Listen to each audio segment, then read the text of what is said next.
ಈ screen shot ನೋಡ್ಕೊಂಡ್ ಬನ್ನಿ. ಸೊ ಫಸ್ಟ್ ಆಫ್ ಆಲ್ ಈ ಡಾಕ್ಟರ್ ಏನ್ ಹೇಳ್ತಿದ್ದಾರೆ ಅಂದ್ರೆ, ಎಸ್ಪೆಷಲಿ ಜೆನ್ಸಿ ಅವರಿಗೆ ಪ್ರೋಟೀನ್ ಹುಚ್ಚಿಡ್ಸ್ಕೋಬೇಡಿ, ಅನ್ಯಾಯವಾಗಿ ಆರೋಗ್ಯವನ್ನು ಹಾಳು ಮಾಡ್ಕೋತೀರಾ ಹಾಗೆ ಅಂತ ಹೇಳ್ತಿದ್ದಾರೆ.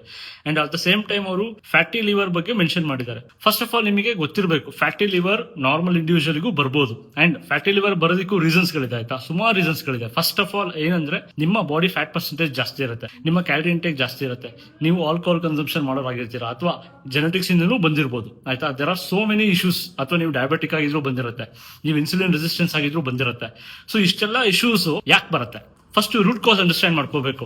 ಪ್ರೋಟೀನ್ ವಿಲನ್ ಅಲ್ಲ ಇಲ್ಲಿ. ಪ್ರೋಟೀನ್ ವಿಷಯಕ್ಕೆ ನಾನು ಬರ್ತೀನಿ. ಫಸ್ಟ್ ಯಾಕೆ ಬರ್ತಿದೆ ಅಂದ್ರೆ, ಇವೆಲ್ಲ ಒಬೆಸಿಟಿ. ಯಾಕೆ ಜನ ಒಬೇಸ್ ಆಗ್ತಿದ್ದಾರೆ, ಓವರ್ ವೇಟ್ ಆಗ್ತಿದ್ದಾರೆ, ಓವರ್ ಫ್ಯಾಟ್ ಆಗ್ತಿದ್ದಾರೆ ಅಂದ್ರೆ, ಜನಕ್ಕೆ ಸುಮ್ನೆ ಕ್ಯಾಲರೀಸ್ ತಿಂತಾ ಇದ್ದಾರೆ, ಅವರಿಗೆ ಐಡಿಯಾ ಇಲ್ಲ. ಅವರು ಏನ್ ಅನ್ಕೊಂಡಿದ್ದಾರೆ, ಹೊಟ್ಟೆ ತುಂಬಾ ತಿನ್ಬಾರ್ದು ಬಟ್ ಕಮ್ಮಿ ತಿನ್ಬೇಕು ಅಂತ. ಬಟ್ ಕಮ್ಮಿ ತಿನ್ನೋದ್ರೊಳಗೆ ಜಾಸ್ತಿ ಕ್ಯಾಲರೀಸ್ ಬರ್ತಾ ಇದೆ. ಫಾರ್ ಎಕ್ಸಾಂಪಲ್, ಅವರು ವೀಕೆಂಡ್ಸ್ ಅಲ್ಲಿ ಪಾರ್ಟಿ ಅದು ಇದು ಅಂತೆಲ್ಲ ಇದ್ ಮಾಡ್ತಾರೆ.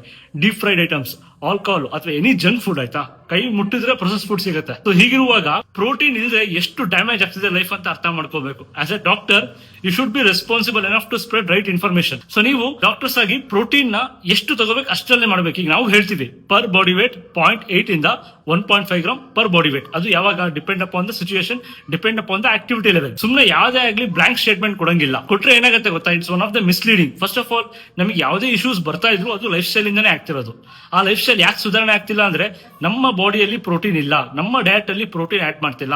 ಅಂಡ್ ಪ್ರೋಟೀನ್ ಅಂತ ಸುಮ್ಮನೆ ಚಿಕನ್ ಮೊಟ್ಟೆ ಸುಮ್ಮನೆ ತಿನ್ನೋದಲ್ಲ, ಅದಕ್ಕೂ ಒಂದು ವ್ಯಾಲ್ಯೂ ಇದೆ, ಅದಕ್ಕೂ ಒಂದು ಇತಿ ಮಿತಿ ಇದೆ. ಕ್ಯಾಲ್ಕುಲೇಷನ್ಸ್ ಮಾಡ್ಕೊಂಡು ತಿಂದ್ರೆ absolutely safe and in fact you will be in a much better state. ಸುಮ್ಮನೆ ಈ ತರ ಡಾಕ್ಟರ್ಸ್ ಗಳ ಒಪಿನಿಯನ್ ರ್ಯಾಂಡಮ್ ಆಗಿ ತಗೊಂಡು ಈ ಜಿಮ್ ಮಾಡೋದಾಗ್ಲಿ ಅಥವಾ ಪ್ರೋಟೀನ್ ಬೆಳೋದಾಗ್ಲಿ ಅಥವಾ ಡಯಟ್ ನ ಹಾಳು ಮಾಡ್ಕೊಳ್ಳೋದಾಗ್ಲಿ ಮಾಡ್ಕೊಳಕ್ ಹೋಗ್ಬೇಡಿ. ಬಿಕಾಸ್ ನೀವು ಸುಮ್ಮನೆ ಕಾರ್ಬ್ಸ್ ತಿಂತ ಹೋದ್ರೆ ಒಬೆಸಿಟಿಗೆ ನೀವು ತುಂಬಾ ಕ್ಲೋಸ್ ಆಗ್ತೀರಾ. And you are the first set of clients ಅಥವಾ patients to get diabetic. So stay safe.